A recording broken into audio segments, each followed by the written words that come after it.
This is the first episode of the On the Diamond podcast. I'm your host. My name is Jake. This is something and a project I wanted to start for a while, and I'm happy I finally get to start it now. So hopefully, you guys can enjoy this journey with me as we start this baseball podcast. It's going to be about news, notes around the league. We'll be recapping every series once the season starts. But for now, we want to get some off-season content. We'll be doing a lot of rankings, one a week, probably on Friday. It's going to be called the Diamond Dozen. But for today, we're going to start off with our very first episode with a ranking, plus a little bit of talking about the new upcoming CBA potential lockout and stuff like that coming after the 2027 season. Without further ado, let's go ahead and get started with 12 of my favorite moves slash storylines of the offseason. If you hear me doing something with my mouth a couple times, I bit my tongue. So give me some credit for the first couple episodes or two. And this is being recorded on Monday, January 19th. So if any moves happen from here till then, just know that I missed them, and some of this I guess might be a little outdated. All right, number 12. All the players signing multiple one-year deals, well, signing multiple three-year deals with the opt-outs after first and second year. You take a look at Kyle Tucker, take a look at Bo Bichette. I mean, these are guys that are getting paid 45, 47, even $60 million to play baseball for 1 year. Wonderful deals for the players. Wonderful for the teams as well because they're getting these players throughout their prime. Bo Bichette, this will be his age 28-year-old season. Kyle Tucker, this will be his age 29-year-old season. And with these two guys,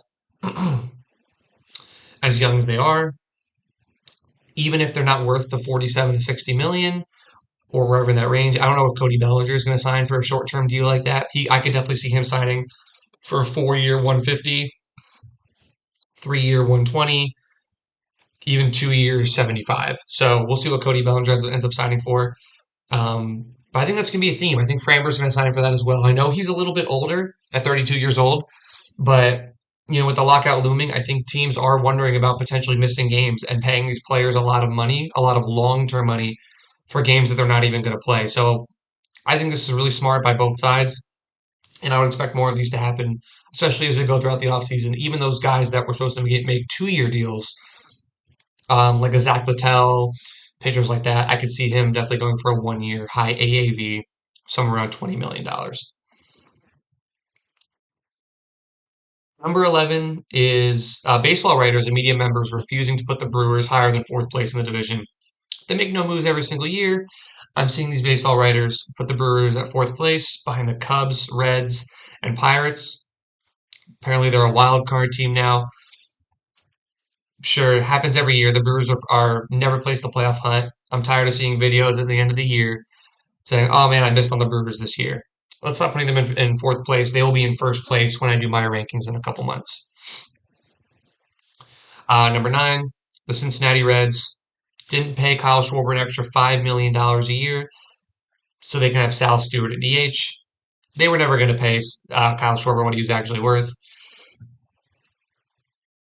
There was just no way that they were going to pony up the 160 million or 155 million that it was going to take to recoup Kyle Schwarber.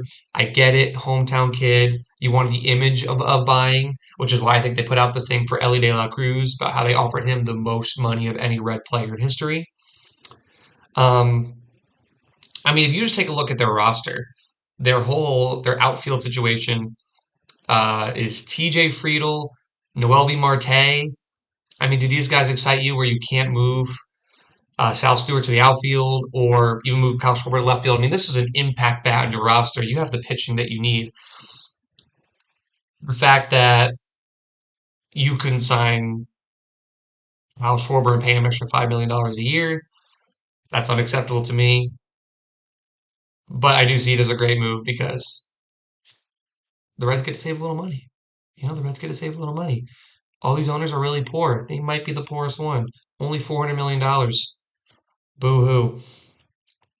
Another great move. Dodgers signing Kyle Tucker because of a cost change in 2027. Kyle Tucker is making $60 million, and in 2027, he will be single-handedly responsible for a lockout. I fully believe that this threw it over the edge, and that's why it's a great move because we got now got a lockout and miss games in 2027 because Kyle Tucker wanted to be the fifth best player on the team, fifth most recognizable, and I'm just really happy for him. He got exactly what he wanted. He doesn't like baseball, so why to go to let's go to a place that doesn't really care if you don't like baseball. He cannot play for these entire 4 years, and the contract will still be worth it just because of the media and the jersey sales that they get from Kyle Tucker. So great move from the Dodgers, great move from Kyle Tucker. We're excited to miss games in 2027.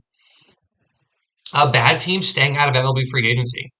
I mean, what do the White Sox think they're doing, signing Munetaka Murakami to a multiple year deal with worth a lot of money? What are they thinking about that? That leave that to the bigger market teams, right? The Yankees could have used a third baseman. The Red Sox could have used a third baseman. The Mets could have used a third baseman before they signed Bo Bichette, who's not a third baseman, who's really not even a shortstop. He might be a DH, but we'll get there. Munetaka Murakami with the White Sox, Twins, Josh Bell, looking at you. Um, Thank you for staying out of free agency and making sure all the really, really good teams get all the good players, because that's what free agency is all about. We don't want to see the Reds sign Kyle Schwarber, you know, to all that money when they could just have Sal Stewart and TJ Friedel instead. So I'm really, really proud of everybody except for, Josh Bell fans and Twins fans out there. The Rockies. Um, they thought they needed to build an analytics department. They finally built a pitching analytics department this year. Super not proud of them, but I guess it's about time. But they need to invest in their hitting. Pitching is just not going to get it done there. So why invest in something that just you have no faith in building? I think they should have taken all this money and put it towards Kyle Schwarber so he can hit 50 home runs there before the All Star break. So when you look at it in that way, sure, it's fine, but I think it would be much, much better if they just spent it on offense. Didn't even worry about pitching. Throw my great grandmother out there. She might do just as good as Ramon Marquez on a daily basis. Because I think he's averaged like a 6 ERA in his past 4 years with the Rockies. Not very good. Um, the Red Sox missing out on every free agent that has an outlier skill. This is number 7, by the way. The Red Sox missing out on every free agent that has an outlier skill. Simple. Bo Bichette's elite skill is hitting the baseball, putting the ball in play. You got Pete Alonso has a lot of power, a lot of opposite field power too. Something the Red Sox could need. They missed out on him. I want to talk about Alex Bregman. He has elite defense, apparently elite leadership. I don't know what that brings to a team, but elite leadership. He has an elite voice in the locker room. These really get these players to play hard. He's a Cub. Anyways, they get Ranger Suarez instead. 5 years, 130 million, exactly where I want to spend my money. He throws about 90 miles an hour. He's never pitched more than 150 innings, but they missed out on it. But they got him though. That was the free agent that they got. They spent a little money. Craig was sitting on a lot of cash back at his house. From trade, from getting all these Sonny Grays, Johan Oviedos, and guys like that. They when they wanted to spend some money, they went to go get a guy without an outlier skill. I love that for them. And it just shows that they're really committed to winning with this really young roster they have before they pay anybody. Number 5, it's simple. The Yankees are saving some money by not signing any players this year because apparently the Steinbrenners are poor and we don't understand the business of baseball. Maybe they re-sign Bellinger. Maybe this looks a little bad. But then again, they're just bringing back the same roster they already had. They got bounced out by the Blue Jays. Aaron Judge did his part, but the Yankees saved some money this year. So hopefully that means, they're going to reinvest it back in the stadium, pay their staff well, lower prices for hot dogs, higher quality hot dogs. Um, they're, I'm kind of happy they're saving some money because they've been spending so much money recently. It's resulted in so many championships that, they get to save some money and put more in the Steinbrenner's pockets because they're not billionaires. Number 4, the Pirates acting like they were going to spend money. Um, they weren't going to get any of the players that they were going after. But you know what? I'm proud of them for really acting like they were going to spend some money. I mean, Ryan O'Hearn, 2 years, 16 million. I mean, their payroll, believe it or not, is actually $1 million less than last year.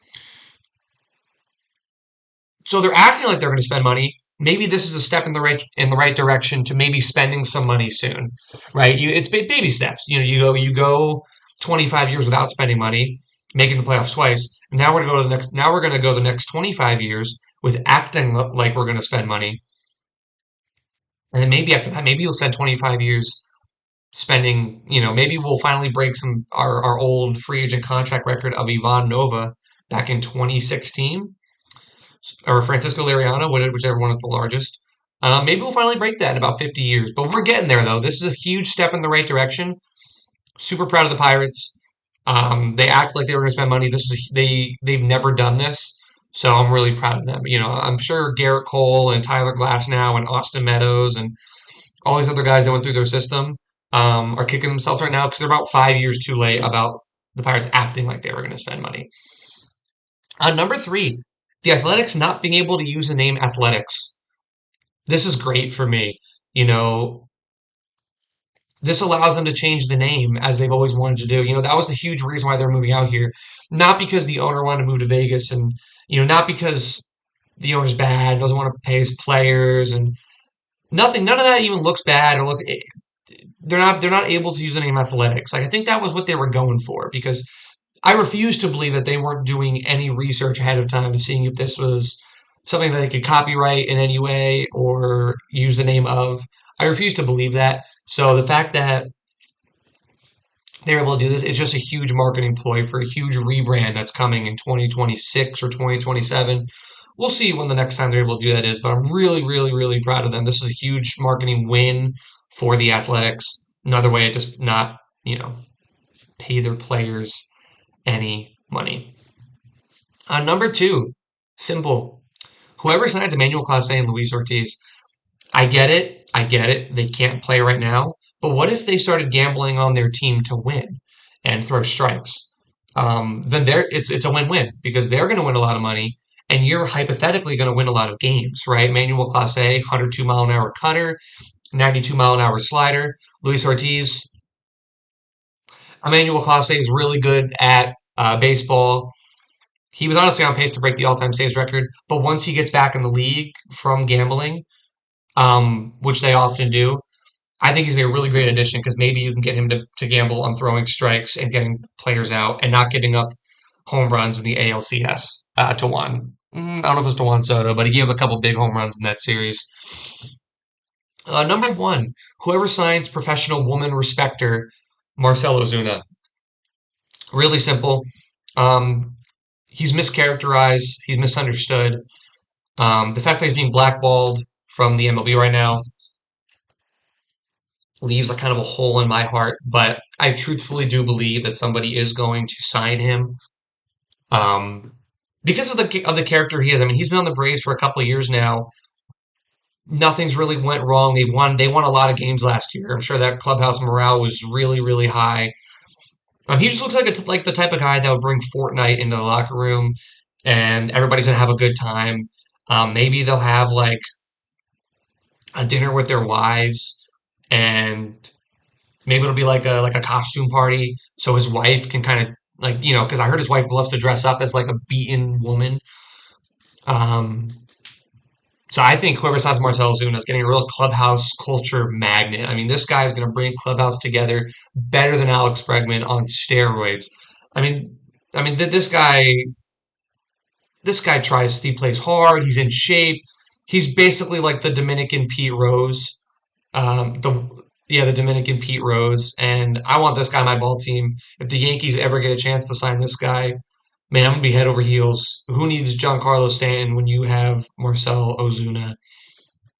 So those are my 10 favorite storylines, 12 favorite storylines of the offseason. I'm excited to see how these turn out for 2026 and what happens in 2027. Um, Man, I can't believe Marcell Ozuna is still on the market. With that, let's kind of move into the lockout in 2027. The CBA is up after next season, so it's a bit troubling for a lot of people that they think we could potentially lose games. A lockout is basically guaranteed. Now, for anybody who does not know, a lockout does not mean missed games. That just means the owners go to the league office and say they can't come to an agreement. So they are something called a lockout. And the lockout means no baseball activity can happen. You can't go on fields. You can't do baseball activities as a team until this is figured out. Now, some of the big things with the lockout coming 2027. And if you guys have anything you want to say, please leave it in the comments. I'm willing to make it a topic for next episode and really dive deep because this is something that's going to come whether we like it or not. And I really, really want to get ahead of it as much as we can and maybe start the discussion a little early. Obviously, let's start with the big one: potential shortened season. Obviously, nobody wants a shortened season. Um, but this might be one of the bigger CBA disagreements ever. They're disagreeing not just on certain issues like when like COVID was happening and how many games to play and how much to get players paid and kind of contracts and like this is everything. They're going to go. I heard the Players Association is going to go hard, balls to the wall. Some of the big ones, the salary cap. Well, that's what the owners are going to push, but the players are going to fight against. Less arb time. So a big thing for players is they want to hit free agency twice. Players often, when you're a really good player, right, you spend your 6 years, probably from ages, around 22 to 24 to 28 to 30, you're spending on those arbitration deals. If anybody does not know what arbitration is, basically you play out your first 3 years on a minimum, and then after that you go to an arbitration hearing with your team each year. You get progressively more money, and basically you come in with an offer each year. They come in with an offer on where you think that you should be as a player based on other players that were also went through arbitration that have your similar skill level. You see if you can come to an agreement. If you can't go to an agreement, you take it to an arbitration hearing. I'm going to go with arbiter, um, decides whose money or who's more closer on the dollar figure, even if it's by 1 cent. If they come up with, like, let's just say I'm Tarek Skubal and I'm asking for 32 million, and the Tigers are asking for 19 million, because they're comparing him more to David Price. They're going to meet somewhere in the middle, and if the arbiter says, "Hey, I think he's worth 27 million," they're going to give him the full 32 million because there's only those two numbers. You don't get a middle ground of numbers, which is why I'm a little surprised the Tigers didn't go a little higher on their deal, but I digress. Um, and then what that allows them to do is they can have maybe they want to shorten the ARB years to two on minimum contracts and two arbitration years so they can hit that payday multiple times. Multiple free agency payday, get in there earlier, and it's player friendly and it's team friendly because I think that this is something they could potentially agree on because teams only want players for their prime anyways. So if I'm looking for multiple paydays, looking to get paid until I'm 31 and then maybe get paid for the rest of my playing career, that's something I would hope that they could come to an agreement to. And I think the big one that they're going to be talking about is, and this is just an idea that I had. I heard it from somewhere. I forgot where I heard it. Um, but limits on deferrals when you go over a certain salary cap number. That could be one that teams are really looking to limit the Dodgers because that's where they do all their money. I think they have over $150 million in deferrals, and I get it. Some of that does still go against the cap when it comes to the penalty. Like, for example, Kyle Tucker making actually 120 million. Well, the Dodgers owing 120 million on Kyle Tucker's $60 million deal because it essentially gets doubled once you go over a certain tax threshold. But I think a great idea would be limiting the amount of deferrals when you go over a certain threshold in the salary tax, in the luxury tax. So if you go over that second apron or second wave of taxes, maybe we could do something to limit deferrals and stuff like that.